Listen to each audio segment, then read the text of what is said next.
maanta sida arkaysaan waxaan inta iskugu imaanay in musharaxiinta ama candidateska Jubilee ku taagan in certificate-kooda maanta ay qaateen alxamdulillaah arrintaas oo arrin aad iyo aad u wanaagsan ah sida ogtihiin Jubilee waa the ruling party Jubilee xisbiyada oo Azimio ku jiray kamid tahay Jubilee madaxweynuhu ma taagna laakiin the right honorable Raila Odinga ayaan dhisayna ma taageeraynaa laakiin inkastoon rabno kuraasaha badan wadankan inaan ku lahaano MPs badan aan lahaano governors aan soo gashano MCAs aan lahaano women reps aan la senators anagoo taxgelinayna ama xishmaynayno xiriirka ama wada shaqaynta Azimio naga wada dhaxaysa reer Wajeer waxaan u baaqi lahaa safartii Wajeer lagu bedeli lahaa maanta ay bilaabatay waxayna ku bilaabatay Azimio in ahaan aan Wajeer ku tagno waxaan kale oo rabaa reer Wajeer inaan u sheego wajiga Wajeer lagu tagi doono waxay noqon doontaa waji Azimio la umoja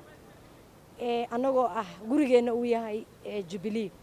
anagoo xishmaynayna laakiin xisbiyada kale oo Azimio laakiin waxaan ka midaysanahay Azimio family hadaan helay in aan digaal toos ku qaadna UDA iyo Kenya Kwanza iyo wax xiriir la dhan maxaa yeelay annaga waxaan wada shaqayn ama agreement ama xiriir naga aan kleenahay xisbiyada Azimio ka tirsan marka sataa la aligeed waan ka midaysanahay UDA inay kursi hal xabana Wajeer ay ka soo helin taasoo ah sababta maaha qabiil sababta waxa weeye xisbi anaga xisbigeena waxa weeye Jubilee markaan nahnayna inta Jubilee ku taagan oo dhan walaalaan nahnay Azimio inta ku taagan oo dhan walaalaan Wajeerna waxaan rabnaa fikir cusub ama waji cusuban ama wanaag iyo campaign-keen inaan ku sameeyno marka Wajeer waxaan rabaa inaan in sheego 5 sano hore waan shaqaynayna shaqan ku maqneen hadda waqtiga siyaasadda hadda la gaaray haddana bil Ramadaan lagu soo hagaagtay Ramadaanka insha Allah markuu naga dhamaado Wajeer ay imaan doonaa xaafad kastaan gali doonaa tuulo kasta la tagi doonaa nin walba 5 sano wuxuu dadku u qabtay reer Wajeer bulshadu u qabtay uu soo hordhigi doonaa reer Wajeer 5 sano wixii loo qabtay ama ilaan dadku inta badan la soo wada doortay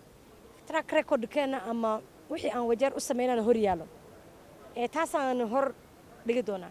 aniga handaa iska hadlo kursigayga women rep ayaan defend gareynaa for the second time sababta oo ah waxaan aaminsanahay 5 sano laguma qasaarin reer Wajeer hadday magac noqoto national hadday county noqoto hadday constituency hadday ward noqoto meel baan ugu soo baxay anigoo og resourceska ama lacagti county-ga women rep office-ka ay 36 milyan ay tahay anigoo lacag sida MP constituency helaynin oo 36 milyan helayo constituency amaanta wax ka qabanin male constituency ilma agooma school fees ka bixinin male women groups meel aan siinina male lacagtaasna waa lacag yar compare marka ku xisaabtid aad isgarab dhigtid constituency MP 140 milyan oo helay MP anigana 36 milyan oo county oo dhan dan constituency 30 ward dana loo baahan yahay wax la siiyo marka war dareemi kartaa baahidina way yar tahay waxaan ku soo hagaagay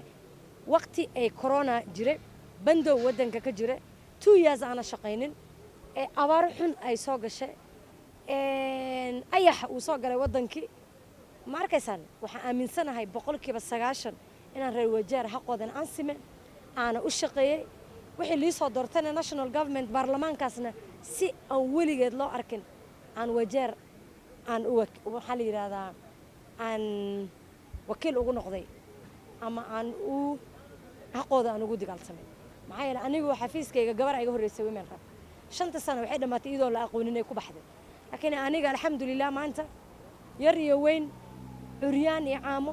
maskiin iyo taajir nin walba inkastoo tabartayda yar tahay governor ma ihi MP ma ihi waxaan aaminsanahay dadka gaartay laakiin waxaan rabaa haddii 5 sano kale reer Wajeer fursad kale ay isiyaan meeshii aan maanta jooga maxaa yeelay maanta qof cusubna waan baranayay meeshii meel ka sii fog ama ka sii weyn aan insha Allah Wajeer gaarsiin doonaa dhalinyarada aan gaarsiin doonaa dumarkan aan gaarsiin doonaa Wajeerna recordka national map waan geeyay shanta kale international aan gaarsiin doonaa insha Allah waa mahadsantiin